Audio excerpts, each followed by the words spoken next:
Hello, this is Josty Prime here, and today we're going to react to what happened to every MrBeast copycat. We know there's some copycats on YouTube who reuse the same content, but yeah, let's just get right into it.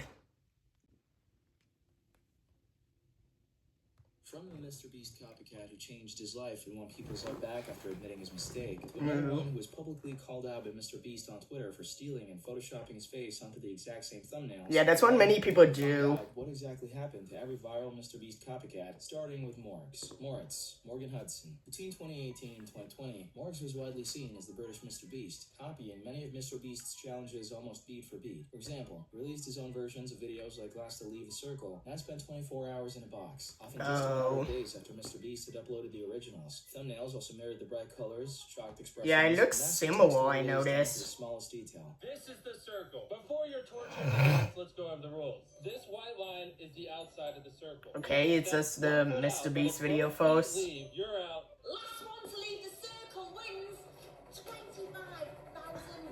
His copying approach gained him a huge number of subscribers at the time, as people who loved MrBeast's wild stunts found a similar thrill in Morgs' British accent in slightly different locations, which kept the formula feeling. But have I seen this guy before, or was that a different YouTuber who I saw? It was all going well for him until he posted a video in May 2020 titled "World's Largest Slice of Pizza," where he showed what it looked like in real life. These didn't go unnoticed, as one Reddit post pointed out exactly how he was copying everything from MrBeast, implying that Morgs was back to copying MrBeast again. But people got mad at him, saying Morgs is stupid and doesn't care what others say about him. That's why he shamelessly copies MrBeast. The best we can do is ignore him, unless you want to waste your energy and time. But it wasn't only people online. Even Chandler Hallow, an associate of MrBeast, posted a tweet with screenshots of Morgs' videos to show how he had copied MrBeast. Things reached interesting. When he called someone out in a post, even though he himself had been copying MrBeast for years. This got the attention of people, and so they ended up saying, Morgs has been copying MrBeast for months. Now he's mad because someone else is doing it to him. And that was a taste of his own medicine. But just after realizing things were getting out of hand, Morgs openly addressed in videos and documentaries how his entire content style had been fake and overly loud, making him completely miserable for a long time. He explained how the constant pressure to scream, overreact, and chase views by copying every big MrBeast idea had started to drain him emotionally, leaving him questioning why he was even doing this in the first place. That's a good question. You know what? I will hold my hands up and say, yes, I have taken ideas before. I mean, pretty sure you guys already know that. But in my defense, it's YouTube. It's what happened. I mean, yeah, that's true. Every single creator at some point has taken an idea off another. If I did the same idea as MrBeast or something, for example, a lot of the time my video would be completely different. It happens. Yeah, many people put difference in their videos.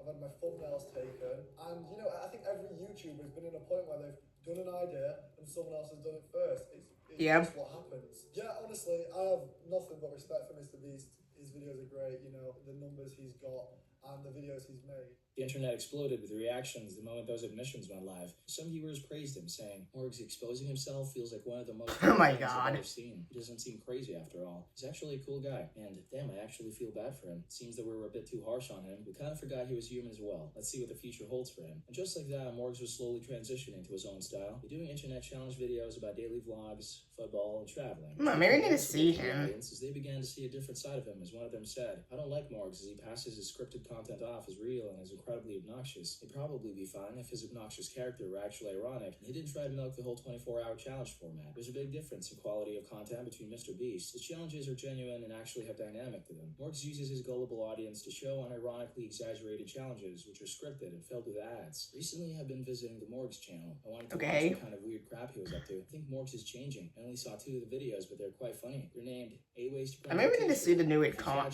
content from this guy. The idea from MrBeast or just invented it. The video about pranks in school is actually really funny. And just like that, January 1st, 2026, he posted a post on Instagram thanking his fans for having his back every time, saying, 2025, my 10th and final year posting on YouTube, I think. It's been a crazy year with lots of ups and definitely lots of downs. Probably the toughest year of my life. Grateful for all my friends, family, and the support from you guys. Here's to 2026, where people really show their supportive side, saying, I grew up with your videos. Well, that's nice. Unlike Morgs, who walked away from the copying lifestyle and earned genuine respect from the community through his maturity, Vlad A A4 took an entirely different path, becoming the untouchable giant no matter how much the western side of the internet tried to drag him for his blatant approach. Vlad A4, Vlad Bumaga. Vlad A4 stands out as one of the most blatant copycats in YouTube history. Okay. Going as far as photoshopping his own face directly onto MrBeast's actual thumbnail. Yeah, that's what many people does. The exact thumbnail from I spent 50 hours in solitary confinement that Jimmy had originally created. He simply slapped his own head onto Jimmy's body while keeping every other element identical, posting it as "Get locked in Minecraft jail for 24 hours challenge," or "Locked in Lego prison for 24 hours challenge." It wasn't just the thumbnails; even his poses were exactly the same as Jimmy's. However, this level of direct imitation that's called a allowed him copycat. to build a massive audience of 90 million subscribers. To keep things authentic, despite copying MrBeast, he ended up presenting his content in a different way, using his own language and setting. However, this didn't sit well with people who argued thumbnails are intellectual property and this should be considered copyright. This only escalated the situation, prompting MrBeast himself to publicly call him out on Twitter.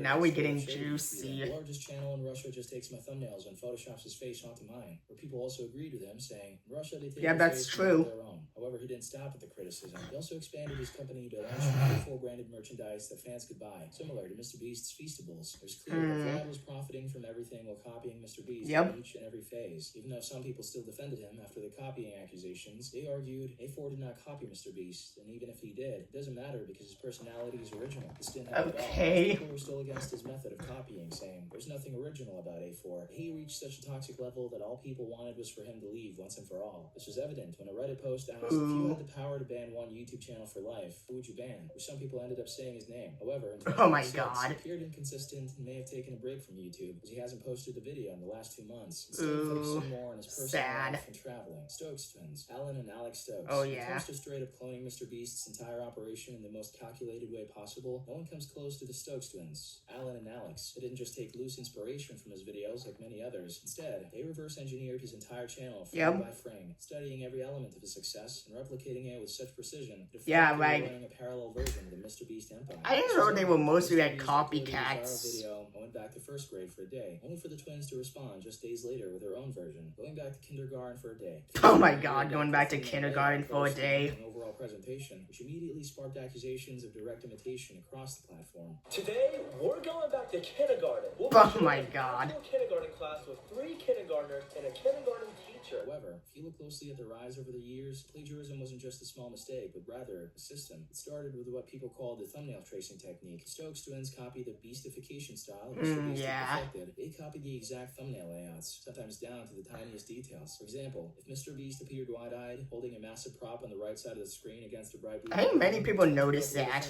with the same layout. Like, I notice some of those thumbnails sometimes when I go on YouTube. At one point, they were so identical that most people didn't even notice the difference between the two channels. It wasn't just the thumbnails. Following that came the concept cloning phase, where MrBeast would invest enormous amounts of money to pioneer a brand new, highly expensive format. The Stokes twins would then immediately release their own watered-down, yet still clickable version. For example, this was clear when MrBeast broke the internet with his groundbreaking "I spent 50 hours buried alive." I don't remember I saw that video. Videos. On top of that, this prompted the twins to adopt the exact same 50 hours titling structure and premise, producing their own survival style challenges. Copycat.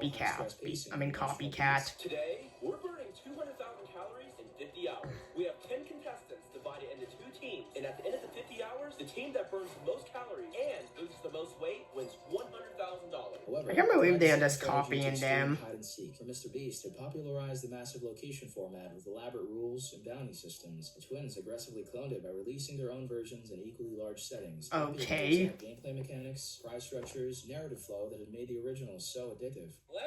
I mean, it's so addictive, kids can really just think they made it themselves. Of course, there was the moment MrBeast dropped his record-breaking $3.5 million Squid Game recreation. Oh yeah. Global attention. I think that was the most popular video on his channel. He leaned heavily on the precise thumbnail aesthetics and visual hooks that MrBeast had already proven were unstoppable in the algorithm. As a result, the community was left stunned by the sheer scale of the imitation. Comment sections and drama videos were flooded with statements like, Stokes twins fake and steal all of their videos. Well, that's true. But even though they copied and used MrBeast's name in every sphere of their lives, it didn't stop there. This time, they were seen posting clickbait pictures with disgusting titles. Oh my god, why did he didn't blow that out? To reveal that MrBeast was just slightly injured.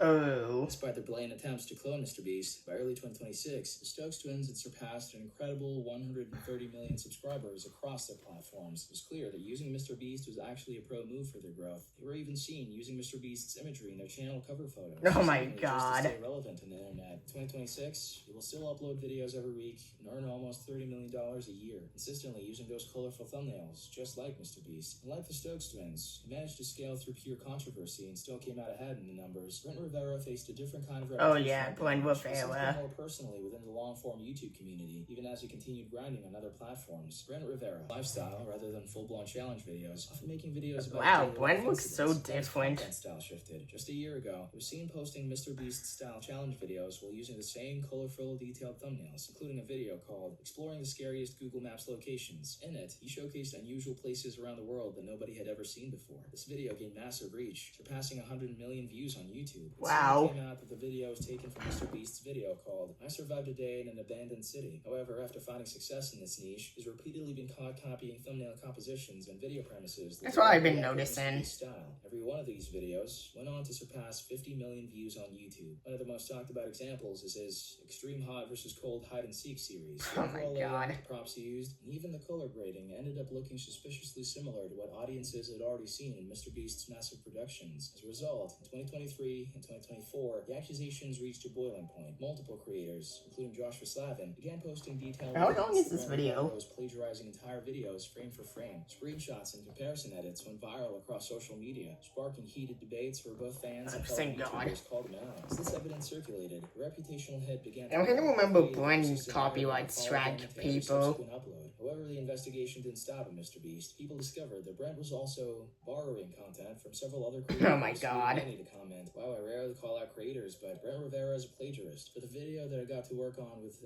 @Falcheck, Brent copied the idea, title, thumbnail, hotels, story elements, so I'm kind of mad. Therefore, let me grab a list of all his copycat thumbnails. This increasingly annoyed viewers, with many commenting, "That same facial expression he makes alone annoys the heck out of me. Such an overused Yeah, example many of people the just for the understand sake of that. it. And this is why I hate Brent Rivera so much. But the public backlash didn't seem to affect him. As of 2026, Brent Rivera continues to post content in that same high-energy style that first got him noticed, even as allegations of copying persist. Unlike Brent Rivera, who faced the heat of the accusations but kept grinding, Topper Guild took the opposite path. From Topper controversy to Guild. blind waste, turning it into a full-blown rage bait business model that keeps him relevant no matter how many times he's called out. Topper Guild. Topper Guild started with prank videos and quickly caught everyone's attention, but he truly caught everyone's attention through his copying of MrBeast's thumbnail style. He began using these tactics in almost all of his videos, which in turn generated millions of views. However, it wasn't just the thumbnails. He was even seen taking direct video ideas from MrBeast, such as Okay. made his own version of exploring the scariest Google Maps locations. On top of that, he mastered the art of copying MrBeast's familiar $1 versus $100,000 videos. This format ran successfully on his channel, consistently generating millions of views. At one point, he took things even further. People found out he was copying almost everything from MrBeast, matching him same to same, right down to the identical titles and thumbnails. After realizing that simply copying I wouldn't watch him top again, but he kind of looks like a scumbag now. Mirrored MrBeast's video. I spent 24 hours in a bunker. Topper Guild ended up recreating the same concept with a twist. Titling his video, "I spent 24 hours searching for MrBeast." His blatant copying of concepts reached a peak when he applied a MrBeast-style title to another video featuring Ronaldo. For example, 24 hours to save Ronaldo. Apparently, this strategy worked, giving him a staggering 87 million subscribers. The next thing he did was bring MrBeast into his content, copying Jimmy's style at every stage. Wow. The man himself actually in the video. Not only that, he even copied MrBeast's famous Squid Game videos, rebranding the title as $1 versus $1,000 in Squid Game, Okay. turning it into his own challenge-style video.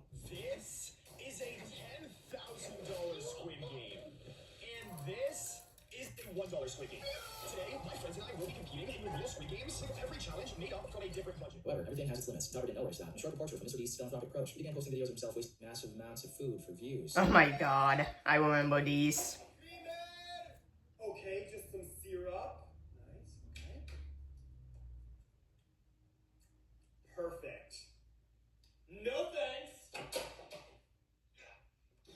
The audience backlash was swift. People grew to hate it, commenting, he's wasting money on food and he's wasting food just for views. The criticism took on a global tone, with one commenter pleading, stop, wasting food is enough, very enough. If more African kids died of hunger and you donate to the homeless, please stop waste food. These actions left a permanent mark in his career, even though he continues to Wow. a large portion of the audience has moved on, forever wary of his past controversies. Criticism didn't seem to affect him, continued uploading regularly to YouTube, still relying on the same copy thumbnail style that built his channel. Wow.